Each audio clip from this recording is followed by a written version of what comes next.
ছোট বৌমা পরে খাবে। আমার বউ পরে নাস্তা করবে মানে? মা এসব তুমি কি বলছো?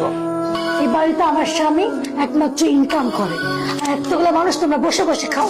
একটা সংসার কিভাবে চলে তোমরা জানো? কত টাকা খরচ হয় প্রত্যেক মাসে তুমি জানো? ভাবি তুমি কি আমাদেরকে খাবার খোটা দিচ্ছ? তুই যদি সেটা বুঝতি তাহলে এতদিন একটা চাকরি ম্যানেজ করে আমার সাথে এই সংসারে ভাইয়া আমি তো চাকরি খুঁজছি, আমার কপালে তো কোনো চাকরি জুটছে না। শোনো, চাকরি না হাতের মোয়া না, বললেই পাওয়া যাবে।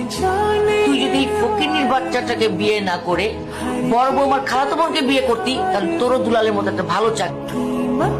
শেফালি গরিব ঘরের মেয়ে, সেটা ঠিক আছে, তোমরা কেউ ওকে অপমান করে কোনো কথা বলো না। তুই একটা গরিব মিসকিন ফকিন্নি মেয়েকে বিয়ে করছিস, মা তো সেটাই বলছি। এখানে অপমান করার কি আছে? আজ থেকে এই বাড়ির সমস্ত কাজ তোমার বউ করবে। আমার বউ এই বাড়ির সব কাজ করবে? তোর ভাবে ঠিকই বলছে, সে হচ্ছে বড় লোকের মেয়ে, সে কেন কাজ করবে? তুই যতদিন না পর্যন্ত দুলালের মধ্যে একটি ভালো চাকরির ব্যবস্থা করতে পারবি, ততদিন পর্যন্ত তোর বউ এই বাড়ির সব কাজ করবে। ঠিক আছে মা, এই বাড়ির যত কাজকর্ম আছে আমি সব একাই করব, আমার কোনো অসুবিধা হবে না।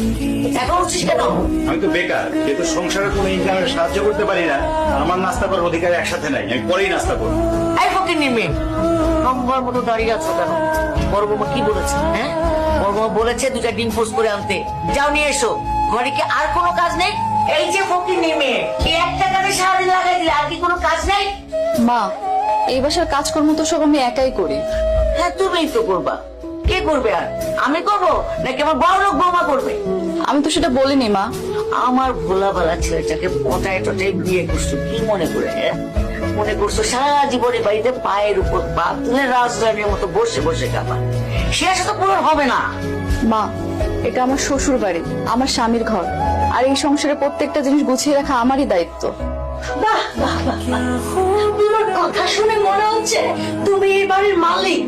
আর একটা কথা কান খুলে শুনে রাখো, এই বাড়ির একটা কানা করেও তুমি পাবে না। এই বাড়িতে আমি যা বলবো তাই হবে। আমার না মাথাটা খুব ব্যথা করছে, আপনি একটু হটল ম্যাসেজ করে দিবেন? কি বলো বৌমা, কেন দিব না? তুমি হচ্ছে আমার লোক, কি বড় লোক বৌমা, তোমাকে মাথায় মেসেজ করে দিব না? কাকে দিব? ফকিনীর মেয়েকে। চলো চলো। এই সংসারে সবাই তোমাকে গাধার মতো খাটাচ্ছে, তা আমি কোনো প্রতিবাদই করতে পারছি না। শোনো, এই সংসারে কোনো কাজকর্ম করতে আমার মোটেও কষ্ট হয় না, শুধু খারাপ লাগে কিছু মানুষের আচরণে। কি করবো আমি নিজেই বুঝতে পারছি না। সব জায়গায় শুধু সিভি জমা দিচ্ছি, কিন্তু কোথাও থেকে কোনো রেজাল্ট আসছে না। শোনো, তুমি এভাবে ভেঙে পড়ো না, দেখবে উপরওয়ালা তোমার ভালো কোনো কর্মের ব্যবস্থা করে দেবে। তোমার তো ব্যাগ পেয়ে তুমি কিন্তু ভুলেও বাসায় কোনো কাজ করবে না, ঠিক আছে? যদি তোমার কোমরে প্রেসার পড়ে তাহলে তোমাকে নিয়ে যেতে হবে আমার ডাক্তারখানায়। এই ডাক্তারখানায় টানাটানি করতে করতে আমার যা ব্যাংক ব্যালেন্স আছে সবকিছু খালি হয়ে যাবে। আচ্ছা, তুমি কি আমাকে বোকামে মনে করেছো? হ্যাঁ, যে আমি বাড়ির সমস্ত কাজ করব? আমি হচ্ছে বড় লোকের মেয়ে। হ্যাঁ, জীবনে এক গ্লাস পানিও নিজে ঢেলে খাইনি।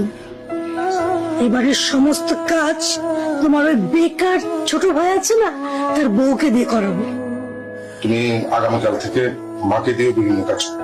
তোমার মাকে আমি বসিয়ে বসিয়ে খাওয়াই? চিনি না, তাকে আমি বিভিন্ন কৌশলে ছোটখাটো অনেক কাজ করাই। কি ছোটখাটো কাজ করে নিচ্ছ? তুমি মাকে দিয়ে সব ধরনের কাজ করো, আর আমার ব্যস্ততায় মায়ের এই কাজগুলো তোমাকে অনেক হেল্প করবে, তোমার প্রেশার কমিয়ে। তোমার মা বলেই তো আমি তাকে বিভিন্ন রকম ছাড় দিই।